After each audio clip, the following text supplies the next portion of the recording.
Hello friends. हम लोगों ने पिछले क्लास में देखा था कि इन्वर्टिंग एम्पलीफायर क्या होता है ना। हम लोग देख रहे हैं close loop configuration of the op amp. तो क्लोज लूप कॉन्फ़िगरेशन में पहला चीज हम लोगों ने देखा था इन्वर्टिंग एम्पलीफायर, जो एम्पलीफाई करता था, साथ ही साथ जो इनपुट सिग्नल था उसको इन्वर्ट भी कर देता था, 180 डिग्री फेज शिफ्ट दे देता था। आज हम लोग देखेंगे एक ऐसा एम्पलीफायर जो क्लोज लूप एम्पलीफायर तो है ही है ना, और साथ ही साथ ये नॉन इन्वर्टिंग एम्पलीफायर है। मतलब आप जैसा इनपुट में देंगे एम्पलीफाई भी करेगा और फेज शिफ्ट भी नहीं देगा, है ना। तो इस कॉन्फ़िगरेशन को कहते हैं non inverting amplifier using op amp, है ना। तो क्या है, सेम टू सेम कॉन्फ़िगरेशन आपको बनाना है ना। बस आपको इनपुट कहां देना है ये ध्यान रखना है। तो ये नेगेटिव टर्मिनल है ओप एम्प का, ये पॉजिटिव टर्मिनल है और ये आउटपुट टर्मिनल है ना। तो यहां से आप एक ये रेजिस्टेंस लगा दीजिए जिसको हम लोगों ने बोला था R1, है ना, और इसको आउटपुट के बीच और इन्वर्टिंग टर्मिनल के बीच एक रेजिस्टेंस लगाइए जिसको हम लोग बोलते हैं फीडबैक रेजिस्टेंस। क्यों? क्योंकि ये नेगेटिव फीडबैक देता है ना। इनपुट से जो आउटपुट से जो इनपुट के बीच कनेक्टेड रहता है उसको फीडबैक रेजिस्टेंस बोलते हैं। अगर कोई यहां और यहां के बीच रेजिस्टेंस कनेक्टेड होता, पॉजिटिव टर्मिनल और इसके बीच, तो इसको हम लोग पॉजिटिव फीडबैक बोलते हैं। लेकिन अभी हम लोग पॉजिटिव फीडबैक नहीं देख रहे हैं, अभी हम लोग क्या देख रहे हैं, निगेटिव फीडबैक। तो निगेटिव फीडबैक में क्या होगा, we will connect the resistance between this output terminal and the inverting terminal. Okay, so यहां पर हम लोगों ने क्या किया था, इन्वर्टिंग टर्मिनल में इसको ग्राउंड कर दिया था और यहां पर वोल्टेज दिया था। बस इसमें आपको थोड़ा सा चेंज करना है। अगर नॉन इन्वर्टिंग बनाना है आप क्या करेंगे, इसको ग्राउंड कर दीजिए, है ना, और इसमें यहां पर वोल्टेज दे दीजिए Vin, है ना। कई लोग ऐसे भी बनाते हैं, इसको आप ऐसे भी बना सकते हैं, है ना, इसको भी ऐसे भी आप दिखा सकते हैं, है ना। ये वोल्टेज सोर्स है ना, इनपुट वोल्टेज है। ये डीसी भी हो सकता है, ये एसी भी हो सकता है ना। अब एक बात बताइए कि हमने क्या देखा था, virtual ground concept. Virtual ground concept क्या कहता है कि जो यहां पर जो वोल्टेज होगा वही वोल्टेज यहां पर भी होगा। अब लेट अस सपोज ये जो नोड है उसको हमने ए मान लिया है, तो यहां का वोल्टेज क्या होगा, वही होगा जो यहां का वोल्टेज होगा। ये है ग्राउंड और यहां का वोल्टेज कितना होगा, क्योंकि ये Vin है तो यहां का वोल्टेज Vin होगा, तो यहां का भी वोल्टेज क्या हो जाएगा, Vin, है ना। और यहां का वोल्टेज क्या है, 0, है ना।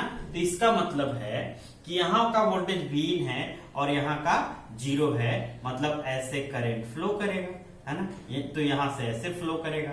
क्यों? क्योंकि आइडियल ओप एम्प है तो इधर तो करंट होगा ही नहीं, तो जो भी करंट इधर से आएगा IF, है ना, वो इधर से जाएगा। इसको हम लोग I बोलते हैं या I1 भी बोलते हैं, है ना। कोई समस्या नहीं, आप जो बोलना चाहें बोलिए। जो करंट इधर से आएगा, जो करंट इधर से आएगा, है ना, वो करंट इधर तो जाना नहीं है, तो किधर जाएगा, इधर। सेम करंट, है ना, इधर से IF आ रहा है तो इधर से I1 वही करंट होगा। मतलब अगर हम अप्लाई करते हैं KCL, है ना, applying KCL at the invert node A,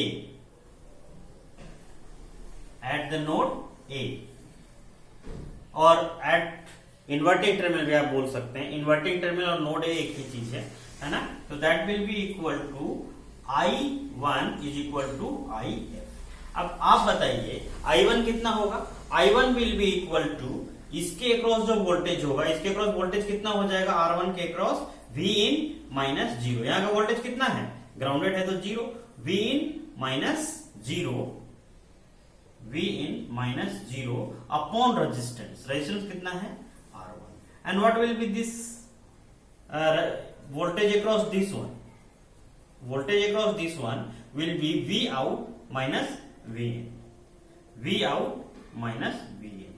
तो वोल्टेज पता चल गया, आप इसके अक्रॉस रेजिस्टेंस जो है RF उससे डिवाइड कर दीजिए तो करंट निकल जाएगा, है ना। अब इसको थोड़ा सा रीअरेंज करते हैं, that is V in upon R1, इसको भी ब्रेक करते हैं, that is V out upon RF, okay, minus V in upon, है ना। तो वी आउट को एक तरफ ले आइए, तो so V out upon RF will be equal to this V in upon R1 plus V in upon RF, है ना। अब इसको RF को उधर ले जाकर मल्टीप्लाई कर दीजिए राइट हैंड साइड में, so V out will be equal to, okay, 1 plus RF upon R1 into V in. Are you getting my point? So that is very simple, है ना, दैट इज वेरी सिंपल। कुछ किया ही नहीं है। Current निकालने के लिए क्या करना होता है, वोल्टेज देखना होता है। इसके अक्रॉस वोल्टेज कितना है, यहाँ V इन है, यहाँ 0 है, तो वोल्टेज डिफरेंस हो गया V इन माइनस 0 अपॉन R1, क्योंकि V इक्वल टू क्या होता है, I R, V equal to क्या होता है, I R, और I इक्वल टू क्या होता है, V अपॉन R। तो वोल्टेज निकाल लीजिए और उसके रेजिस्टेंस से डिवाइड कर दीजिए तो करंट निकल जाएगा, है ना। तो यही हमने KCL लगा के इसको सोल्व कर दिया है। इसका मतलब कि जो इस केस में आउटपुट आएगा दैट विल बी 1। अब देखिए कहीं पर भी ऐसा कंफ्यूजन देखिए तो आपका आउटपुट क्या होगा। नॉन इन्वर्टिंग टर्मिनल पर वोल्टेज देख लीजिए, नॉन इन्वर्टिंग टर्मिनल पर कितना वोल्टेज है और प्लस फीडबैक रेजिस्टेंस कितना है, प्लस R1 कितना है, और आउटपुट आपका हो जाएगा 1 plus RF upon R1 into V। That is very simple. जब हम लोग अभी नेक्स्ट क्लास में हम लोग देखेंगे डिफरेंशियल एम्पलीफायर, तो इस कॉन्सेप्ट का यूज करके 1 मिनट में हम लोग आउटपुट निकालेंगे डिफरेंशियल एम्पलीफायर का, है ना। तो ये याद रखिएगा, ये नॉन इन्वर्टिंग एम्पलीफायर जिसमें नॉन इन्वर्टिंग टर्मिनल पर वोल्टेज देते हैं और इन्वर्टिंग टर्मिनल को एक रेजिस्टेंस के थ्रू ग्राउंड कर देते हैं, है ना। तो ये हो जाएगा। अब एक बात बताइए, इसमें क्लोज लूप गेन कितना हो जाएगा नॉन इन्वर्टिंग एम्पलीफायर में, वी आउट अपॉन वी इन, है ना। सो वी आउट कितना है, और ये वाला इक्वेशन से आप निकाल लीजिए, वी आउट अपॉन वी इन कितना हो जाएगा, 1 प्लस RF अपॉन R1, है ना, ये है ना। तो अब हम लोग आपको कुछ भी बोले कि इनपुट दिया हुआ है आउटपुट निकाल लीजिए, तो आप आउटपुट निकाल दीजिएगा 1 सेकंड में। दूसरा अगर बोल दे क्लोज लूप गेन बता दीजिए, तो आप ये 1 प्लस RF अपॉन R1 निकाल के बता दीजिएगा, है ना। एक एग्जांपल लेते हैं हम लोग, सेम टू सेम एग्जांपल लेंगे जो इन्वर्टिंग वाले में लिया था, ताकि आपको सारा चीज क्लियर हो जाए, है ना। ओके, सो यहां पर हम लोग ये देखेंगे, है ना,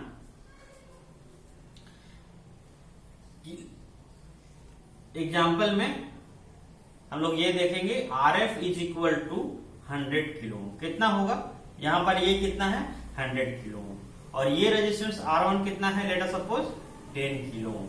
तो इसमें वोल्टेज गेन कितना होगा, close loop voltage gain 1 plus RF upon R1। So RF is 100K upon this is your 10K, है ना। तो ये कट जाएगा, है ना। सो 10 plus 1 close loop voltage gain कितना हो गया, 11, है ना। ओके, तो वोल्टेज गेन आपको निकालने के लिए बोलेगा, आपको पता चल जाएगा 11, है ना। अब एक हम वैसा दे रहे हैं आपको, सेम चीज रहेगा, RF R1 सब दिया रहेगा, है ना। 100 किलो ओम, 10 किलो ओम, है ना। RF is 100K kilo ohm and R1 is 10 kilo ohm, okay. और जो V इन है दैट इज एक AC सिग्नल हम लोग देते हैं, that is V in is equal to like this, है ना। ये है टाइम और ये है सिग्नल, इसको हम लोग यहां अप्लाई करेंगे, है ना। यहां पर ये AC सिग्नल लगा दिया हमने, AC सिग्नल लगा दिया, तो आउटपुट क्या मिलेगा, आउटपुट इस केस में हमारा गेन कितना हुआ, 1 प्लस RF अपॉन R1 कितना निकाला था हमने, 11। तो जो V आउट होगा that will be equal to 10 V in, sorry 11 V in, कितना होगा 11 V इन। इस फॉर्मूला से V out equal to 1 plus RF upon R1 into V in. RF का वैल्यू 100 और ये 10, तो इसका वैल्यू आ जाएगा 10 प्लस 1 11 Vin, है ना। So it will amplify the signal 11 times, है ना। कितना एम्पलीफाई करेगा, कितना टाइम से एम्पलीफाई करेगा, इट विल एम्पलीफाई 11 टाइम्स। और एक बात बहुत जो समझने वाला है वो ये है कि ये एम्पलीफाई तो करेगा ही करेगा, बट ये इन्वर्ट नहीं करेगा। देख रहे हैं, प्लस 11 Vin है, मतलब ये जिस समय प्लस है, Vin जिस समय प्लस है, Vout उस साइकिल में प्लस ही होगा। और ये कितना एम्पलीफाई किया, 11 टाइम्स। ये मान लीजिए 1 वोल्ट था, तो ये कितना वोल्ट हो जाएगा, 11 वोल्ट। बात समझ में आया। तो ये भी पॉजिटिव है। अब ये निगेटिव है जिस समय, उस समय Vout भी निगेटिव हो जाएगा और 11 टाइम्स एम्पलीफाई करेगा। Are you getting my point. And similar fashion में ऐसे हो जाएगा। आप इसको ऐसे ऐसे डिलीट भी कर सकते हैं, कोई ज्यादा समस्या नहीं है ना। हमने उसको अलाइनमेंट के लिए किया था कि इसके सामने सामने आए, है ना। तो ये क्या है, निगेटिव, वो निगेटिव है उस समय भी निगेटिव है, ये पॉजिटिव है उस समय भी पॉजिटिव है, ये नेगेटिव है उस समय ये भी नेगेटिव है ना। तो ये नॉन इन्वर्टिंग एम्पलीफायर है, जो एम्पलीफाई भी करता है साथ ही साथ इन्वर्ट भी नहीं करता है।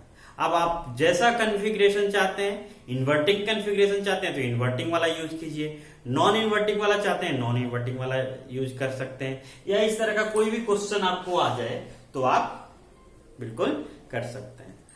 तो फ्रेंड्स, हमें ऐसा लगता है कि आपको ये समझ में आया होगा, है ना। अगर आप कोई नया वीडियो चाहते हैं तो आप उसके लिए कमेंट करके नीचे सेक्शन में जरूर बताएं कि किस टॉपिक पे नया वीडियो चाहते हैं। और अगर आप को ये वीडियो पसंद आया हो तो लाइक कीजिए, सब्सक्राइब कीजिए, और नेक्स्ट लेक्चर में हम लोग मिलेंगे डिफरेंशियल एम्पलीफायर के साथ, है ना। तो differential amplifier is very very important from the concept point of view, so miss मत करिएगा। Okay, thank you.